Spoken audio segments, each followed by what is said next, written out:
The Galactic Council had rules about everything, especially first contact protocols. But nothing in their ancient manuscripts prepared them for humanity's peculiar talent. When Ambassador Zyxtal of the Viridian Alliance first arrived at Earth's orbital station in 2157, she expected to find another ordinary spacefaring race. Instead, she found Sarachan playing fetch with a void leviathan. The massive creature, easily the size of a small cruiser, gracefully caught the reinforced titanium ball in its plasma-charged tentacles. These were the same creatures that had terrorized shipping lanes across 3 spiral arms of the galaxy for millennia. Yet here it was, acting like an oversized puppy. "Impossible," Zyxtal whispered, her crystalline form flickering with disbelief. "These beasts have destroyed entire fleets. They're walking natural disasters." Sarah just smiled and scratched behind what appeared to be the Leviathan's sensory node. The creature hummed with pleasure, its bioluminescent patterns shifting to a peaceful blue. "Oh, you mean Maxwell here? He's a sweetheart once you understand him. Would you like to pet him?" The ambassador's security detail nearly short-circuited at the suggestion. In the 3 million years of recorded galactic history, no species had ever managed to tame a void leviathan, let alone turn one into a pet. Yet humans hadn't just done it once, they'd done it repeatedly. It started 6 months after humanity achieved faster-than-light travel. The first human ships encountered what other species called cosmic horrors, massive space-dwelling creatures that seemed to defy physics and sanity alike. But where others saw monsters, humans saw potential companions.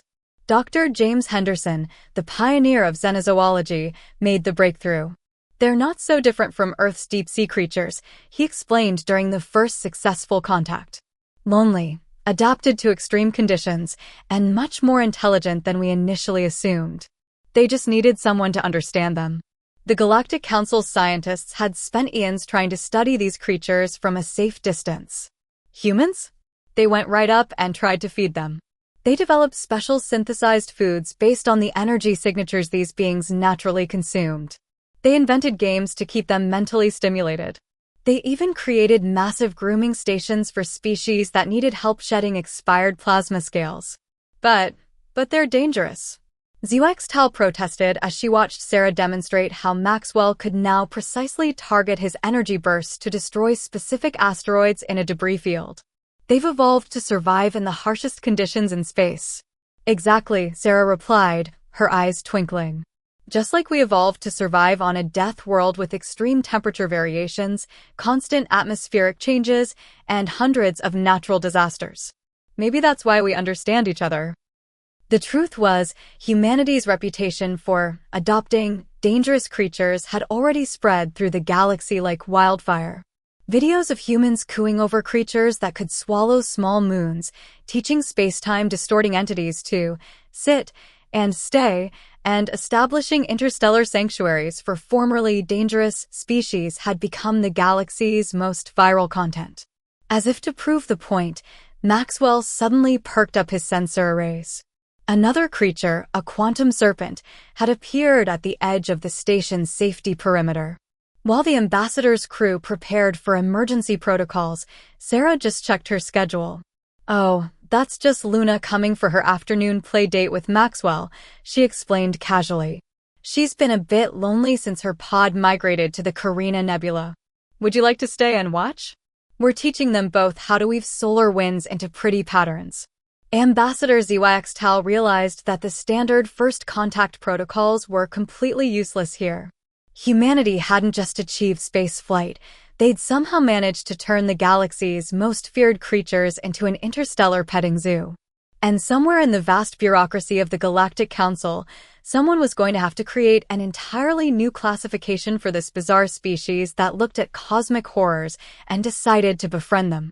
As she watched Maxwell and Luna perform what could only be described as an elaborate cosmic dance under Sarah's guidance, Zyxtal couldn't help but wonder, perhaps humans were the most fascinating species of all. The United Earth Space Academy's Beast Whisperer program became the most competitive training course in human history. Not because it was difficult, though it certainly was, but because everyone wanted to work with the space creatures. The waiting list stretched 5 years long, and that was after the rigorous pre-screening process. Commander Elena Rodriguez stood before the latest class of recruits in the massive observation dome of Luna Base Alpha. Behind her, through the reinforced quantum glass, a migration of star whales painted aurora-like trails across the void. "Everyone thinks we're crazy," she addressed the eager faces before her. "The Galactic Council has labeled 90% of space-dwelling megafauna as Class X threats. But we've proven them wrong, haven't we, Artemis?" On cue, one of the star whales, distinguished by unique patterns of stellar light flowing through its ethereal form, broke away from the migration and performed a graceful loop around the station. The creature was larger than most orbital cities, yet it moved with ballet-like precision, careful not to disturb even a single satellite. 10 years ago, we thought we were alone in the universe," Elena continued. "Then we discovered we shared our galaxy with both sentient civilizations and these magnificent beings. The aliens feared them. We saw family." The recruits watched in awe as Artemis created a perfect figure eight in space, its body trailing stardust. The display wasn't just for show, it demonstrated the incredible intelligence these creatures possessed and their willingness to communicate with humans in their own unique way. "Your training will be unlike anything in human history," Elena explained. "You'll learn to read quantum fluctuations like body language. You'll understand gravitational communications. Some of you will even develop telepathic bonds with your space-dwelling partners. But most importantly, you'll learn respect." A holographic display activated, showing footage from the early days of the program. It revealed the first successful contact with a nebula leviathan, the moment humans realized that quantum serpents weren't attacking ships, but trying to play with them. And the groundbreaking discovery that void krakens were actually protecting younger species from space-time anomalies. "Every creature out there has a story," Elena gestured to the stars. "The crystalline titans that other species flee from? They're living archives of cosmic history. The dreaded stellar sirens? They sing to heal dying stars. The feared planet eaters? They prevent rogue planets from disturbing galactic orbits." The class watched as the hologram showed the latest breakthrough, a human station surrounded by various space creatures, all working together in harmony. Some helped with construction, others assisted with navigation, and a few even served as living shields against harmful radiation. "But here's what makes us unique," Elena smiled. "We didn't try to control them. We didn't approach them as monsters to be tamed. We saw them as potential friends, and that made all the difference." A small alert chimed, and Elena checked her quantum link. Perfect timing. Today's practical lesson is about to begin. The Starlight pods are migrating through the Kuiper Belt, and they've agreed to let us study their navigation techniques. Who's ready to make some new friends? The enthusiasm in the room was palpable. These recruits represented humanity's future, not as conquerors of space, but as its guardians and friends. While other species built bigger weapons and stronger shields, humans were out there playing fetch with cosmic horrors and teaching star-sized beings how to do tricks. "Remember," Elena concluded as the class prepared for their first practical encounter, "every creature out there is unique. Some communicate through gravity waves, others through quantum entanglement. A few might even bend time to say hello. Your job isn't to make them adapt to us, it's to learn their language, understand their needs, and show the galaxy that friendship comes in all sizes and forms." As the recruits boarded their training vessels, Elena received another message from Galactic Command. More species were requesting human beast whisperers for their sectors. It seemed that humanity's peculiar talent for befriending the unfriendable had become our greatest diplomatic asset. The stars no longer represented an empty void filled with monsters. Thanks to humanity's unique approach, they had become a neighborhood filled with unusual but wonderful friends. And this new class of beast whisperers would help expand that neighborhood even further. The emergency alert came during what should have been a routine patrol near Alpha Centauri. Sarah Chin, now Chief Beast Whisperer of the Terran Space Force, was monitoring the quantum frequencies used by their space-dwelling friends when she detected something unusual: silence. The usually chatty void leviathans had gone quiet. The melodic songs of the stellar sirens had ceased. Even the deep gravitational pulses of the crystalline titans had fallen silent. In 20 years of working with space creatures, Sarah had never encountered such an eerie quiet. "Something's wrong," she transmitted to Earth Command. "The void is too quiet." As if to emphasize her point, Maxwell, her faithful Leviathan companion, shifted nervously beside her station, his bioluminescent patterns flickering with anxiety. The reason for the silence emerged from hyperspace 12 hours later. A massive fleet of ships appeared at the edge of the Centauri system, the Ravagers. They were the galaxy's oldest spacefaring civilization, and they viewed all other life forms as resources to be harvested. Their ships were literally built from the processed remains of space-dwelling creatures. "This is High Commander Vexthor of the Ravager Dominion," the transmission crackled across all frequencies. "Your system harbors entities we require. Surrender them, or face extinction." The message was accompanied by technical data showing weapons that could tear apart even the largest space creatures. The Galactic Council representatives immediately called for evacuation. The Ravagers were legendary for their brutality, and no civilization had ever successfully resisted them. Their technology was centuries beyond anything Earth possessed. But Sarah noticed something they didn't. While the diplomats panicked and military strategists calculated impossible odds, she watched Maxwell. The massive Leviathan wasn't cowering from the Ravager fleet.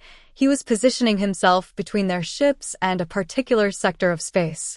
"He's protecting something," Sarah realized, quickly scanning the area. Her instruments picked up what the military sensors missed: a nursery. Dozens of young space creatures, multiple species, hidden in a pocket of folded spacetime. This wasn't just their territory, it was a sanctuary. The Ravagers had chosen the system not because it was easy to invade, but because it was a crucial breeding ground for space-dwelling creatures. They weren't just here to harvest, they were here to destroy the next generation. Sarah's mind raced.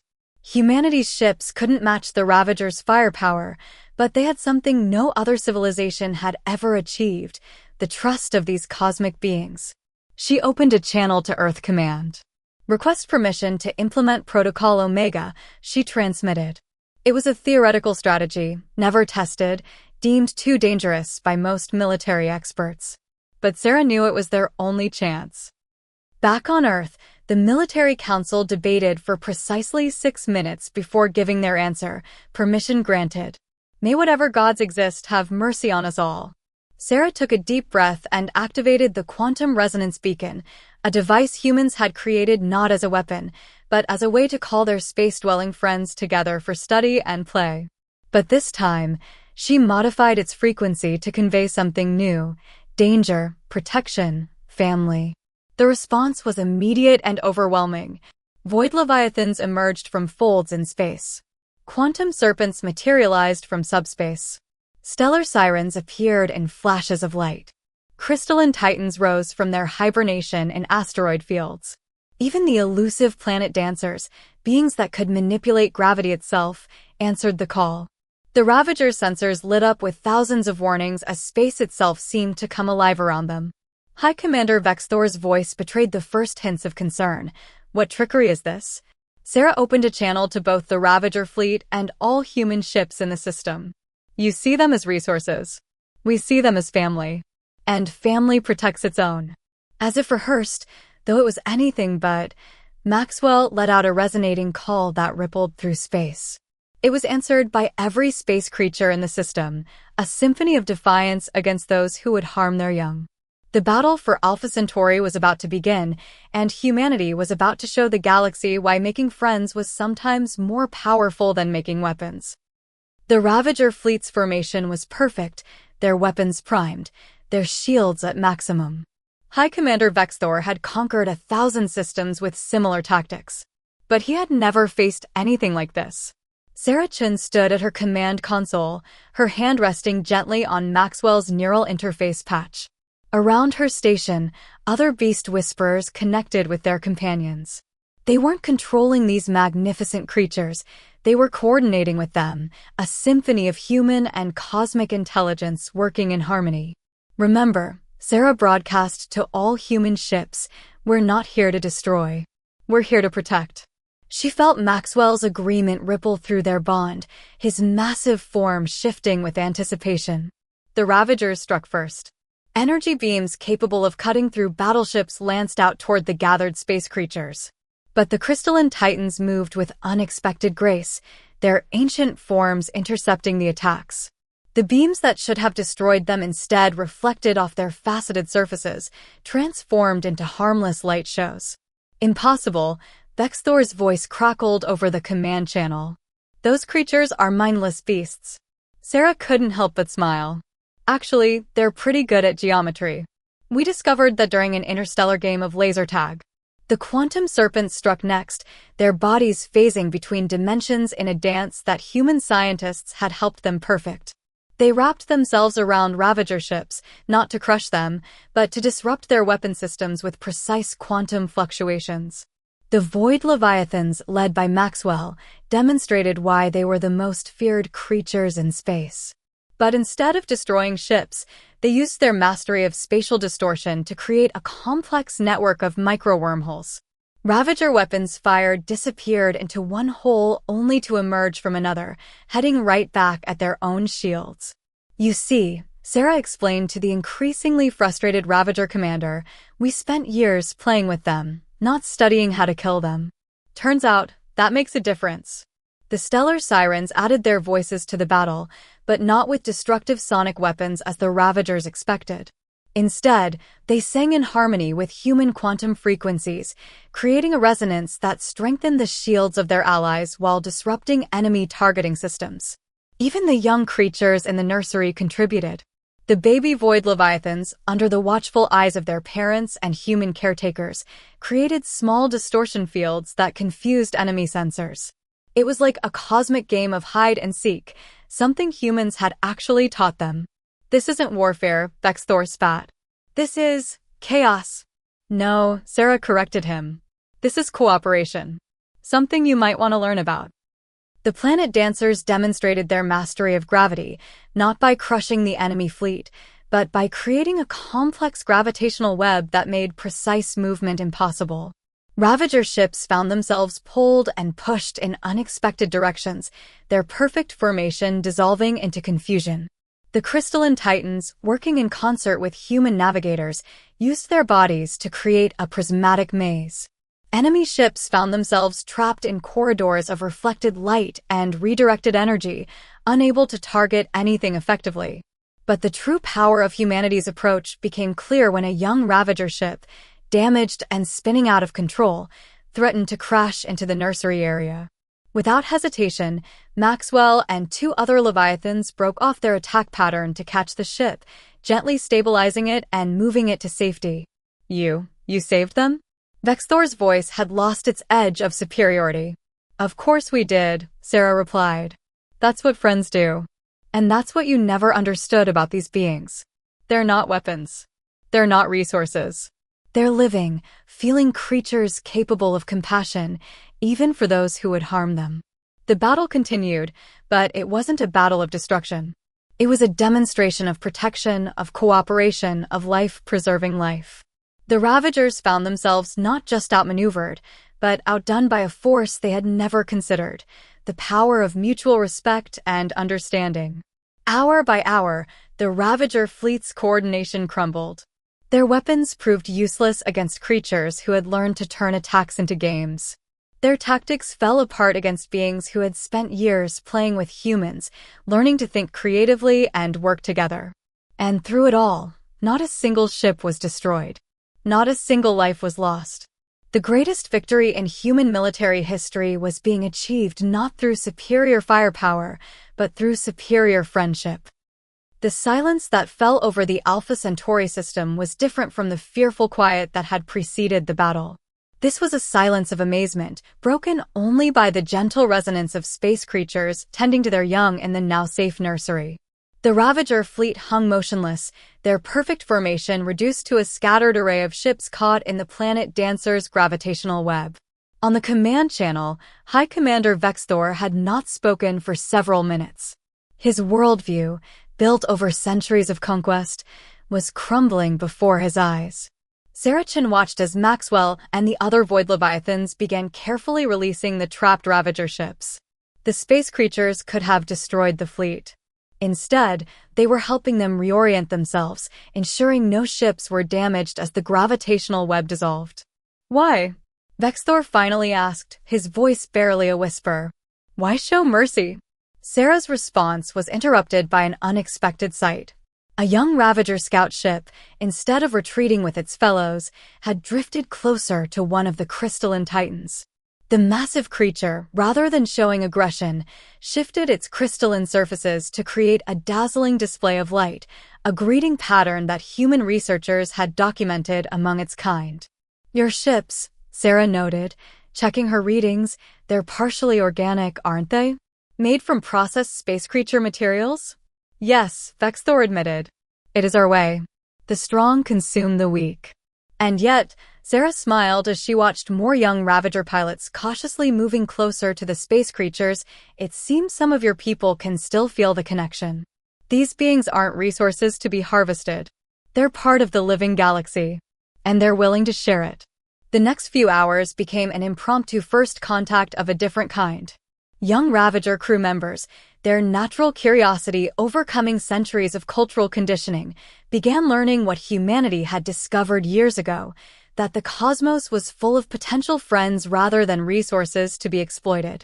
Galactic news networks, which had been broadcasting the entire conflict, could hardly believe their censors.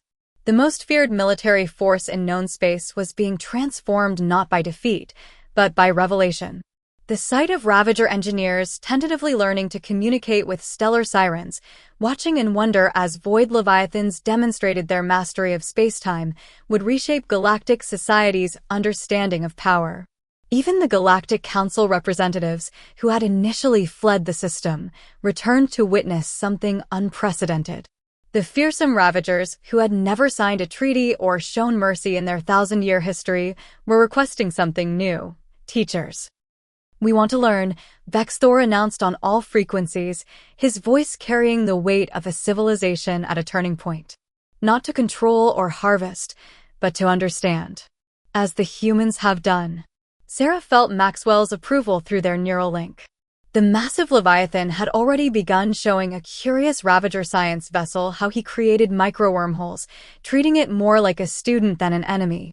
Perhaps, Sarah suggested, we could start with something simple. Would your crews like to learn how to play fetch with a quantum serpent? The response was immediate and overwhelming. Ravager ships, their weapons powered down, began carefully maneuvering closer to the space creatures.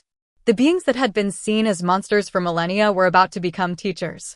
In the nursery zone, baby Void Leviathans were already playing hide-and-seek with Ravager scout ships, their natural playfulness transcending species barriers. The crystalline titans had begun sharing their ancient knowledge through light patterns, teaching Ravager sensors to read the stories written in their facets. Earth Command was receiving thousands of messages from across the galaxy. Everyone wanted to know how humans had achieved the impossible, turning the galaxy's most feared predators into students of peace. The answer, as Sarah knew, was simple but profound. We never tried to be the strongest, she transmitted back. We just tried to be the kindest. And it turns out, that's a different kind of strength altogether. 3 months after the Battle of Alpha Centauri, the Galactic Council chambers witnessed something unprecedented. For the first time in recorded history, space-dwelling creatures were invited inside. Maxwell, the Void Leviathan, floated serenely in the center of the Grand Hall, his massive form somehow fitting perfectly within the quantum-expanded space. Sarah Chin stood on a floating platform beside him, no longer just Chief Beast Whisperer, but now humanity's primary representative to the Council. Around them, delegates from 1,000 worlds watched in amazement as crystalline titans projected ancient star maps onto the chamber walls and stellar sirens harmonized with the Council's ceremonial chimes. We were wrong, announced the Council's high speaker, her crystalline form shimmering with emotion. For millions of years, we saw these beings as threats to be avoided or resources to be exploited. Humanity showed us a better way. In the chamber's public viewing gallery, a group of young Ravagers sat alongside human beast Whisperer trainees. They were the first class of a new joint program, the Galactic Harmony Initiative. Their ships, once built from harvested creature parts, were being redesigned as living vessels, grown in cooperation with space-dwelling beings. The universe is changing, Sarah addressed the assembly. Not through force or fear, but through understanding and respect. Every species has something to teach and something to learn. As if to demonstrate this point, a juvenile quantum serpent phased partially into the chamber, carrying a message from a distant sector. What would once have caused panic now brought smiles of recognition. The creature had learned to serve as a faster-than-light postal service, happily carrying communications across the galaxy in exchange for games of interdimensional tag. The changes weren't just diplomatic. Galactic commerce was being transformed. The crystalline titans, it turned out, were eager to share their accumulated knowledge in exchange for new experiences. Their crystalline forms contained eons of astronomical data, which they now freely offered to those who approached with respect rather than greed. The Void Leviathans had begun helping with interstellar construction projects, their ability to manipulate space-time making them invaluable partners in building new stations and colonies. They took particular joy in creating safe passages through dangerous regions of space, their natural abilities far exceeding any artificial navigation system. Even the mysterious planet dancers had started sharing their gravitational mastery, teaching species how to safely harvest energy from dying stars and stabilize worlds threatened by cosmic disasters. What had once been seen as destructive forces were revealed to be the galaxy's natural caretakers. But perhaps the most remarkable change, Sarah continued, gesturing to a holographic display, is happening in the void between stars. The display showed something that would have been impossible just months ago, a Ravager nursery ship, its living whole-grown in harmony with space creatures, hosting a mixed crew of Ravager and human scientists. They were studying a newly discovered species of cosmic entity, not to exploit it, but to understand and befriend it. "We've learned that strength isn't about dominance," she said, feeling Maxwell's agreeing rumble through their neural link. "It's about connection. Every species in this galaxy has survived countless challenges to reach the stars. We all have something to offer." The council chambers erupted in a chorus of agreement, expressed in 100 different ways. Some species flashed bioluminescent patterns, others pulsed gravitational waves, and a few simply applauded in the human style they had come to appreciate. High Commander Vexthor, now serving as the Ravager ambassador for peaceful relations, rose to speak. His once fearsome battle armor had been reformed into ceremonial robes that rippled with living energy. "For millennia, we sought to conquer the void," he said. "Now we understand. The void was never empty. It was waiting for us to learn how to listen."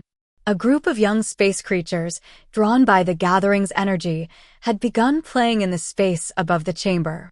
Their game, a complex mix of spatial distortions and quantum fluctuations, was being eagerly studied by scientists of all species. Each playful interaction revealed new insights into the fundamental nature of the universe. "This is just the beginning," Sarah concluded, watching the cosmic dance above. "We've taken the first steps toward a true galactic community, not divided by species or origin, but united by curiosity and compassion." Maxwell created a small wormhole, gently catching a stray energy pulse from the playing creatures and transforming it into a dazzling light show. The chamber filled with appreciative murmurs as the display demonstrated both his power and his restraint, a perfect symbol of the new era dawning across the stars.